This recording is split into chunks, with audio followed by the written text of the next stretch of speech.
ইন্ডিয়ার একমাত্র আর কি ন্যাশনাল ফরেস্ট যেখানে আপনি সিংহ পাবেন, কিন্তু অনেকেই এটা জানেন না যে তো সেই জন্য অ্যানিমাল সাইটিং মানে বিশেষ করে বলতে গেলে লায়ন সাইটিংয়ের চান্সটা কিন্তু এখানে অনেকটা বেশি থাকে।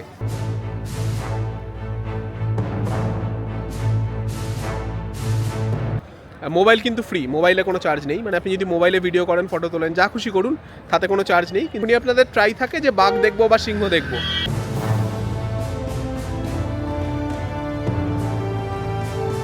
আপনি যত ভালোই গাইড পান, আপনি যতই যাই হয়ে যাক, কিন্তু যদি আপনার লাক সাথে না থাকে তাহলে কিন্তু আপনি বাঘ বা সিংহ দেখা পাবেন না। এবার আপনি ভারতবর্ষের যে কোনো জায়গাতেই সাফারি করুন না কেন, ন্যাশনাল পার্কের কথা বলছি, সেটা কিন্তু একটু গাইড আবার এখানে 3 রকম হয়, মানে অনেক অনেক রকম আর কি ব্যাপার আছে।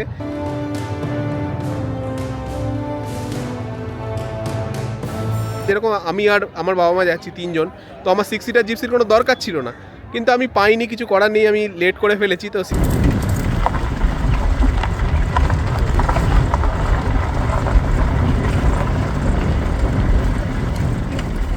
Good afternoon. এখন আমরা চলেছি সোমনাথ থেকে গিরের পথে। আপনারা হয়তো ভাবছেন সোমনাথের ভিডিও তো এলো না, দ্বারকার পর ডাইরেক্ট গির কিভাবে, বলছি।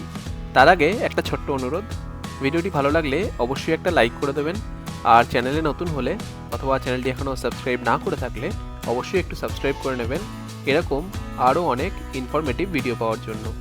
লাইক বা সাবস্ক্রাইব করতে কিন্তু কোনো রকম টাকা পয়সা লাগবে না। আচ্ছা, কাল রাত 8:40 আমরা দ্বারকা থেকে 19252 ওখা সোমনাথ এক্সপ্রেস ধরে আজ সকাল 5:15 নাগাদ এসে পৌঁছেছি ভেড়াভালে।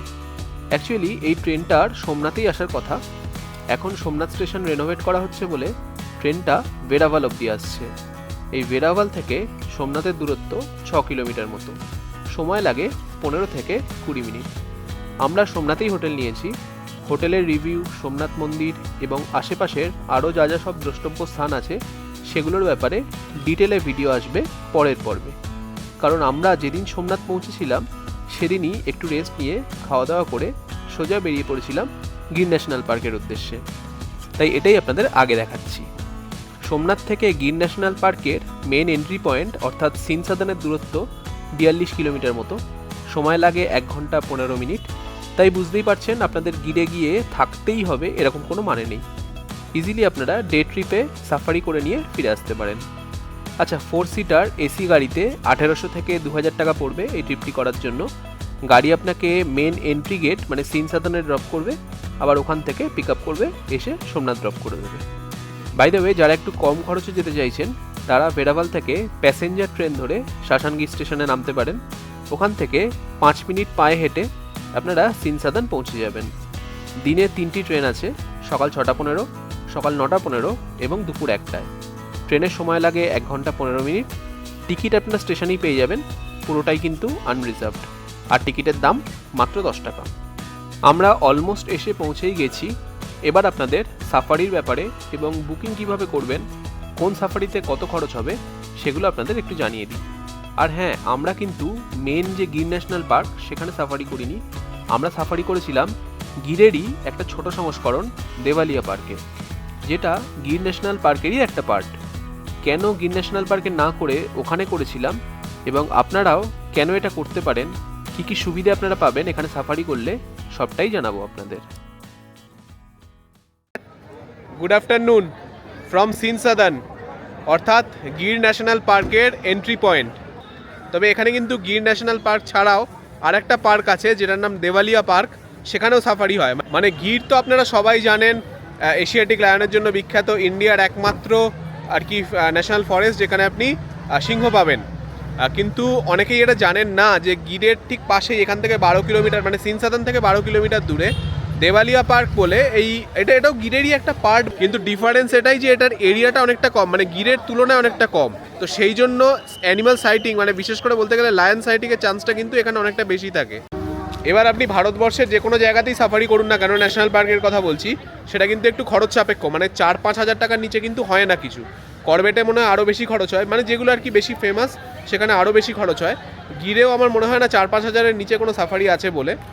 যদি আপনারা জিপসিতে করেন, যদি বাসে বা ওই ক্যান্টার টাইপের গুলো যে আর কি বড়গুলো যায় সেখানে খরচাটা একটু কম, কিন্তু সেখানে সাইটিংয়ের চান্সটাও আবার কমে যায়। এবার আমরা যারা মধ্যবিত্ত বাঙালি, আমাদের পক্ষে তো এত টাকা দিয়ে বারবার সাফারি করা সম্ভব নয়। ওই ম্যাক্সিমাম ধরুন একবার কি দুবার আপনি একটা ফরেস্টে সাফারি করতে পারেন। দুবার যদি সাফারি করেন 10,000 টাকা ধরে রাখুন। তো যাই হোক, আমি এটা বলতে চাইছি যে আপনারা যখনই যান মানে সাফারি করতে, তখনই আপনাদের ট্রাই থাকে যে বাঘ দেখবো বা সিংহ দেখবো। এবার গিরও তার ব্যতিক্রম নয়। আপনি একবার বা দুবার যাচ্ছেন মানেই যে সিংহ দেখতে পাবেন সেরকম তো কোনো মানে নেই, এবং দেখার চান্স কিন্তু খুবই কম থাকে, মানে পুরোটাই লাকের ওপর ডিপেন্ড করে। আপনি যত ভালোই গাইড পান, আপনি যতই যাই হয়ে যাক, কিন্তু যদি আপনার লাক সাথে না থাকে তাহলে কিন্তু আপনি বাঘ বা সিংহ দেখা পাবেন না। ওই জন্য আমি ভাবলাম দেওয়ালিয়া পার্কে সাফারিটাই করে নিই, এখানে চান্সটা একটু বেশি থাকে সিংহ সাইটিং করার, একমাত্র এটাই রিজন। বাকি আপনারা চাইলে গিরেও, মানে মেন যেটা গির ন্যাশনাল পার্ক, সেখানেও আপনারা সাফারি করতে পারেন। প্রথমেই আপনাদের গির ন্যাশনাল পার্কের ডিটেলসটা দিয়ে দিই। অনলাইনে আপনাকে পারমিট বুক করতে হবে। ওয়েবসাইটের লিঙ্ক ডেসক্রিপশন বক্সে দেওয়া থাকবে। সোম থেকে শুক্রবার পারমিটের খরচ 800 টাকা, শনি রবি এবং অন্যান্য ছুটির দিনে 1000 টাকা। তার সাথে আপনারা যদি ক্যামেরা নেন তার জন্য পার ক্যামেরা 200 টাকা করে চার্জ। অনলাইন বুকিং 90 দিন আগে থেকে শুরু হয়। আচ্ছা, পারমিট বুক করে নির্দিষ্ট দিনে আপনারা এই সিন সাদানে চলে আসবেন। তারপর এখানে এসে জিপসি চার্জ আর গাইড চার্জ দিতে হবে। জিপসি চার্জ 2500 হচ্ছে 4 সিটারের জন্য, 3500 6 সিটার এবং 4500 8 সিটার। এগুলো কিন্তু সব বলছি আসল গির ন্যাশনাল পার্কের সাফারির ব্যাপারে। গাইড চার্জেসটা একটু পরে আপনাদের বুঝিয়ে দিচ্ছি দেওয়ালিয়া পার্কের বুকিং প্রসেসটা বলার সময়। সেমই টাকা গাইডের গিরের ক্ষেত্রে এবং দেওয়ালিয়া পার্কের ক্ষেত্রে। আর গিরে সাফারি টাইমিং হলো শীতকালে সকাল 6:30 থেকে 9:30, সকাল 9টা থেকে দুপুর 12টা এবং দুপুর 3টে থেকে সন্ধ্যে 6টা। আর গরমকালে সকাল 6টা থেকে সকাল 9টা, সকাল 9টা থেকে দুপুর 12টা এবং বিকেল 4টে থেকে সন্ধ্যে 7টা। গির ন্যাশনাল পার্কের ব্যাপারে সব ইনফরমেশনই তো আপনাদের দিলাম। এবার চলুন দেওয়ালিয়া পার্কের জিপসি সাফারির ব্যাপারটা একটু জেনে নিই। তারপর মাত্র 150 টাকায় দেওয়ালিয়া পার্কের বাস সাফারির ডিটেলসও আপনাদের দিচ্ছি। আর এই হচ্ছে আমাদের আজকের বাহন। দেওয়ালিয়া পার্কে যেতে গেলে আপনারা কিন্তু হুড খোলা জিপসি পাবেন না, যেহেতু এরিয়াটা ছোট আর অ্যানিম্যাল সাইটিংয়ের চান্স বেশি, তাই সব জিপসি এরকম খাঁচাওয়ালা। এবার এখানে অনেক নিয়মকানুন আছে, মানে আপনাকে অনলাইনে ফার্স্টে পারমিটটা বুক করে আসতে হবে। পারমিট আর তার সাথে আপনারা যদি ক্যামেরা কিছু নিতে চান, ছোটোখাটো ক্যামেরাগুলো হচ্ছে 200 টাকা করে নেয়। মোবাইল কিন্তু ফ্রি, মোবাইলে কোনো চার্জ নেই, মানে আপনি যদি মোবাইলে ভিডিও করেন, ফটো তোলেন, যা খুশি করুন, তাতে কোনো চার্জ নেই, কিন্তু ক্যামেরাতে হচ্ছে 200 টাকা করে চার্জ। তো আপনি যখন অনলাইনে পারমিটটা নিচ্ছেন তখনই ওখানে অপশান থাকে যে আপনার ক্যামেরা আপনি ক্যারি করছেন কিনা, এবং সেটা যদি করে থাকেন তাহলে কটা, যে কটা আপনি অ্যাড করবেন, ধরুন 3টা অ্যাড করলেন, তাহলে 200 × 3 600 টাকা অ্যাড হবে। আর পারমিটের খরচা হচ্ছে সোম থেকে শুক্র 800 টাকা, শনি রবিবার মানে উইকেন্ডে হচ্ছে 1000 টাকা। আচ্ছা, আমি যেগুলো আপনাদের বলছি এটা কিন্তু দেওয়ালিয়া পার্কের কথা বলছি। আমাকে দিতে হয়েছে, মানে যখন আমি পারমিট বুক করি তখন আমার দিতে হয়েছে 1000 টাকা। আমি শুক্রবার এসেছি আজকে 12ই ডিসেম্বর, তো আমার পারমিটের জন্য লেগেছে 800 টাকা, আর 200 টাকা ক্যামেরার জন্য আমি একটা ক্যামেরা ক্যারি করছি। এবার এখানে এসে আপনাকে পেমেন্ট করতে হবে জিপসি চার্জ আর গাইড চার্জ। আপাতত আমি এটাই জানি, এর থেকে বেশি যদি কিছু আরও দিতে হয় সেটা আমি আপনাদের, এখনও আমার হয়নি, আমার রিপোর্টিং টাইম 3:30টার সময়, এখন 3:10 বাজে। আমি ভাবলাম এই সময় ভিডিওগুলো করে নিই। তো যাই হোক, যেটা বলছিলাম যে গাইডের চার্জ, গাইড আবার এখানে 3 রকম হয়, মানে অনেক রকম আর কি ব্যাপার আছে। গাইড 3 রকম হয়, কিন্তু আমি যখন বুক করেছিলাম তখন আমায় একরকম গাইডেরই অপশান দিয়েছিল। হতে পারে যে বাকি গাইড, মানে যারা আর কি, এটা অ্যাকচুয়ালি এক্সপিরিয়েন্সের উপর ডিপেন্ড করে, মানে G1 G2 আর একটা সামথিং কিছু একটা হয়, আমার মনে পড়ছে না, মানে সেরকম অনুযায়ী চার্জ। আমারটা যেরকম সব থেকে কম চার্জ 400 টাকা, G2 মোস্ট প্রবলি আমারটা, G1 হচ্ছে 500 টাকা, আর আরেকটা কিছু আছে সেটা হচ্ছে 700 টাকা। মানে এবার গাইডরা যতটা এক্সপিরিয়েন্সড তাদের আর কি সেই মতো দাম। কিন্তু আমি যখন বুক করি আমার একটু লেট হয়ে গেছিলো, সেই জন্য আমি অন্য কোনো অপশান পাইনি, আমি এই G2ই পেয়েছিলাম, যেটা 400 টাকা। তো এইটা যেটা আমার 400 টাকা, এটা আমাকে পে করতে হবে এখানে। আর তার সাথে আমি 6 সিটার জিপসি নিয়েছি। এটাও একটা গল্প আছে, আপনি যদি 1 মাস বা 2 মাস আগে বুক করেন তাহলে আপনি 4 সিটার জিপসি পাবেন, যদি আপনারা 4 জনের মধ্যে থাকেন। আমরা যেরকম, আমি আর আমার বাবা মা যাচ্ছি 3 জন, তো আমার 6 সিটার জিপসির কোনো দরকার ছিল না, কিন্তু আমি পাইনি, কিছু করার নেই, আমি লেট করে ফেলেছি। তো 4 সিটার জিপসি কিছু অ্যাভেলেবেল ছিল না, সেই জন্য 6 সিটার নিতে হয়েছে। এবার 4 সিটার জিপসির ভাড়া ছিল হচ্ছে 2000 টাকা, আর 6 সিটার হচ্ছে 2500 টাকা। তাছাড়া 8 সিটার আছে, সেটা হচ্ছে 3000। তো আমি যেহেতু 6 সিটার নিয়েছি ওই জন্য আমাকে 2500 টাকা পে করতে হয়েছে। আমি যদি 4 সিটারটা পেতাম তাহলে আমার 500 টাকা কম লাগতো। তাহলে মোটামুটি আমি এখন অবধি যা হিসেব পেয়েছি, আমার জিপসির জন্য দিতে হবে 2500 টাকা, গাইডের জন্য 400 টাকা, মানে 2900 হলো। এই টাকাটা আমাকে এখানে পে করতে হবে, প্লাস আমি 1000 টাকা অলরেডি দিয়ে এসেছি, 800 টাকা পারমিটের, 200 টাকা ক্যামেরার। টোটাল করলে হচ্ছে 3900 এখনও অবধি। এরপর এটা ছাড়া আর কিছু মানে আর কি অন্য কোনো পেমেন্ট কিছু করতে হবে কিনা আমি জানি না। না, আর কিছু এক্সট্রা খরচ আমাদের হয়নি। বাই দ্য ওয়ে, আমরা এখন সিনসাদান থেকে দেওয়ালিয়া পার্কের দিকে যাচ্ছি। আগেই বললাম আপনাদের 12 কিলোমিটার রাস্তা। আপনারা যদি জিপসিতে সাফারি করেন তাহলে আমরা যেরকম যাচ্ছি সেরকম ওদের গাড়িতেই আপনাকে এই 12 কিলোমিটার রাস্তা নিয়ে যাওয়া হবে। কিন্তু আপনারা যদি 150 টাকার বাস সাফারি বুকিং করেন তাহলে কিন্তু আপনাদের নিজেদের অ্যারেঞ্জমেন্ট করতে হবে সিনসাদান থেকে দেওয়ালিয়া পার্ক যাতায়াত করার জন্য। অটো পেয়ে যাবেন 400 থেকে 500 টাকা মতো নেয় রাউন্ড ট্রিপের জন্য, মানে সিনসাদান থেকে আপনাকে দেওয়ালিয়া পার্কের এন্ট্রি পয়েন্টে নিয়ে যাবে, আপনি বাস সাফারি করবেন, আবার আপনাকে ফিরিয়ে আনবে সিনসাদান অবধি। বাস সাফারির জন্য আপনাকে অনলাইনে 150 টাকা দিয়ে পারমিট বুক করতে হবে। সোম থেকে শুক্র অবধি যদি আসেন তাহলে এই রেট, আর যদি শনি রবিবার আসেন তাহলে পারমিটের চার্জ 190 টাকা। ব্যাস এইটুকুই, আলাদা করে কোনো রকম চার্জ নেই। বাই দ্য ওয়ে, দেওয়ালিয়া পার্কে সাফারির জন্য বিভিন্ন স্লট আছে, বাসের জন্যও আছে, জিপসির জন্য তো আছেই। আমি ডেসক্রিপশানে যে লিঙ্কটা দেবো ওটা খুললেই আপনারা দেখতে পাবেন আলাদা করে সব কিছু অপশান দেওয়া আছে। Devalia park bus safari, Devalia park gypsy safari, Gir national park gypsy safari ইত্যাদি। আপনাদের যে ইনফরমেশানটা লাগবে সেখানে ক্লিক করবেন, সব কিছু দেখিয়ে দেবে। আর এটাই হচ্ছে অফিসিয়াল ওয়েবসাইট, একদম অথেন্টিক। অন্য কোনো ওয়েবসাইটের থ্রুতে কিন্তু বুকিং করবেন না, ম্যাক্সিমামটাই ফেক অথবা এজেন্টরা বসে আছে আপনার সাথে প্রতারণা করার জন্য, তাই খুব সাবধান। আচ্ছা, যেটা বলছিলাম, যদি আপনারা দেওয়ালিয়া পার্ক বা গির ন্যাশনাল পার্কে জিপসি সাফারি করেন তাহলে সিনসাদানে এসে যখন আপনারা গাইড আর জিপসির চার্জটা দিচ্ছেন তখনই ওনারা আপনাকে গাড়ি আর গাইড অ্যালট করে দেবেন। আর বাসের ক্ষেত্রে আপনি অ্যাডভান্স যে বুকিং স্লিপটা আছে, মানে পারমিট যে আপনি নিয়েছেন সেটা যে বুকিং স্লিপ, সেটা নিয়ে দেওয়ালিয়া পার্কের কাউন্টারে গেলেই ওনারা আপনাকে বাসের নাম্বার এবং সিট নাম্বার দিয়ে দেবেন। বাই দ্য ওয়ে, এই দেওয়ালিয়া পার্ক প্রতি বুধবার কিন্তু বন্ধ থাকে, তবে গির ন্যাশনাল পার্ক সোম থেকে রবি রোজই খোলা। আর বর্ষাকালে 15ই জুন থেকে 15ই অক্টোবর অবধি গির ন্যাশনাল পার্ক বন্ধ থাকে, কিন্তু দেওয়ালিয়া পার্ক সারা বছরই খোলা থাকে, শুধুমাত্র বুধবার বাদ দিয়ে। বাই দ্য ওয়ে, একটা কথা বলতে ভুলে গেছি, আপনি গির বা দেওয়ালিয়া যেখানেই সাফারি করুন না কেন, যতজন সাফারি করছেন প্রত্যেকের Aadhaar card, voter card, driving licence বা পাসপোর্ট, এই 4টের মধ্যে যে কোনো একটা আইডি কিন্তু অবশ্যই লাগবে।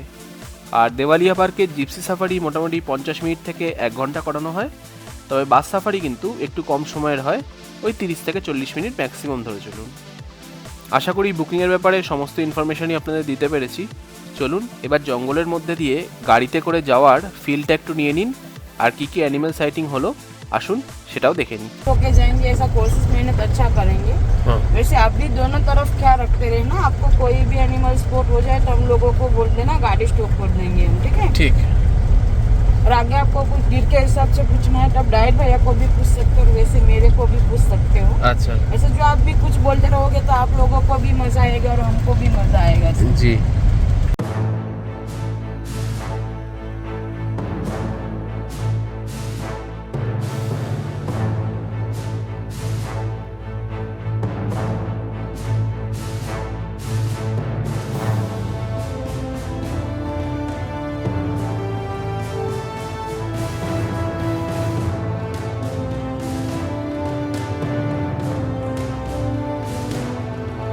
अच्छा। यहाँ पे क्या है पता है आपको, जैसे कि आप जो आपके पास ऑनलाइन नहीं है और गिर का आपको 100 टका ऑनलाइन ही करना पड़ेगा। अच्छा। तो भैया क्या होता है कि जैसे कि आपके पास ऑनलाइन नहीं रहेगा तो आपको तो पता नहीं है, और वैसे जो आप गिर जंगल सफारी में जा रहे हो तो आपको वेटिंग लिस्ट बताएगा, वैसे कि आपके पास परमिट नहीं है तो आप नाराज हो जाओगे। हाँ। तो इसलिए यहाँ पे गवर्नमेंट ने छोटा सा एरिया बनाया है 16 किलोमीटर में देवलिया सफारी। अच्छा। जैसे देवलिया सफारी में 2 सफारी होता है, एक जीप सफारी और बस सफारी। हाँ। वरना एनिमल और सफारी सेम टू यू, और थोड़ा टाइम का फर्क है, वो 3 घंटे वाला है, 1 घंटे वाला है। अच्छा, लेकिन ऐसा तो बात नहीं है कि ये वाला कोई जू टाइप है ऐसा? नहीं, नहीं, अच्छा अच्छा। यहाँ पे हमको कोई भी एनिमल मिलेगा, सब नेचुरल हैबिट में ही मिलेगा। अच्छा अच्छा अच्छा, मतलब इसका एरिया छोटा है, उसका एरिया बड़ा है ना? हाँ, वहीं पे 258 किलोमीटर में टूरिज्म बनाया है, यहाँ पे 16 किलोमीटर में टूरिज्म है। और फिर 30 से 35 किलोमीटर का एक रोड है और यहाँ पे 5 से 6 किलोमीटर का एक रोड है। वहीं पे 1 से 13 रूट है और यहाँ पे 1 से 3 रूट है। अच्छा,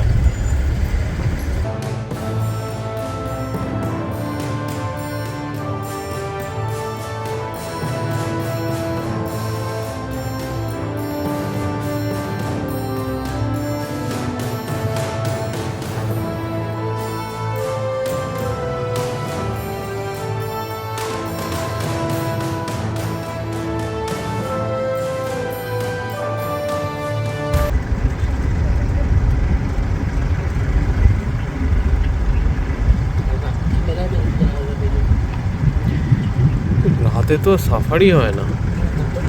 এবার আর্লি মর্নিং সাফারি তুমি 7টায় করते चाहो। मॉर्निंग सफारी है, बैक सफारी। अच्छा, लेकिन हम तो मतलब यहाँ पे ठहर नहीं रहे हैं, हम तो सोमनाथ से आए हैं, तो इसीलिए सुबह 5 बजे निकलना पड़ता है। हाँ सर, 7 बजे का सफारी के लिए। हम तो 7 किलोमीटर अंदर आए ना, हाँ, वही वाले रास्ते में भी कोई देखने का चांस नहीं है। वो जो पूरी नाइट रास्ता बंद रहता है। अच्छा अच्छा।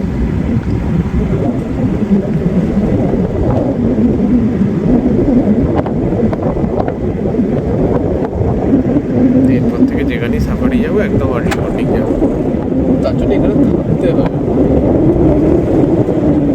হ্যাঁ, সোমনাথ থেকে আসতেই তো 1 ঘন্টা 15 মিনিট লাগবে।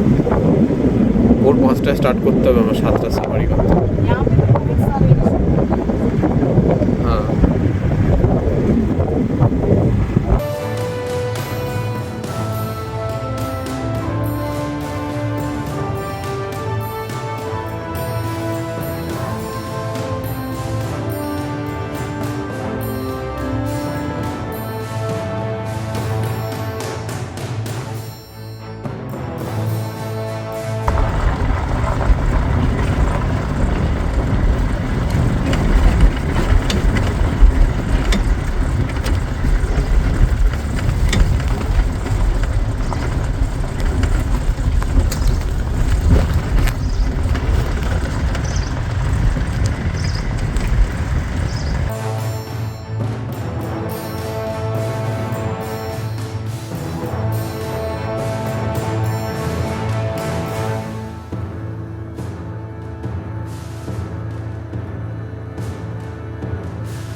সাফারি শেষে আমরা এখন সোমনাথ ফিরছি।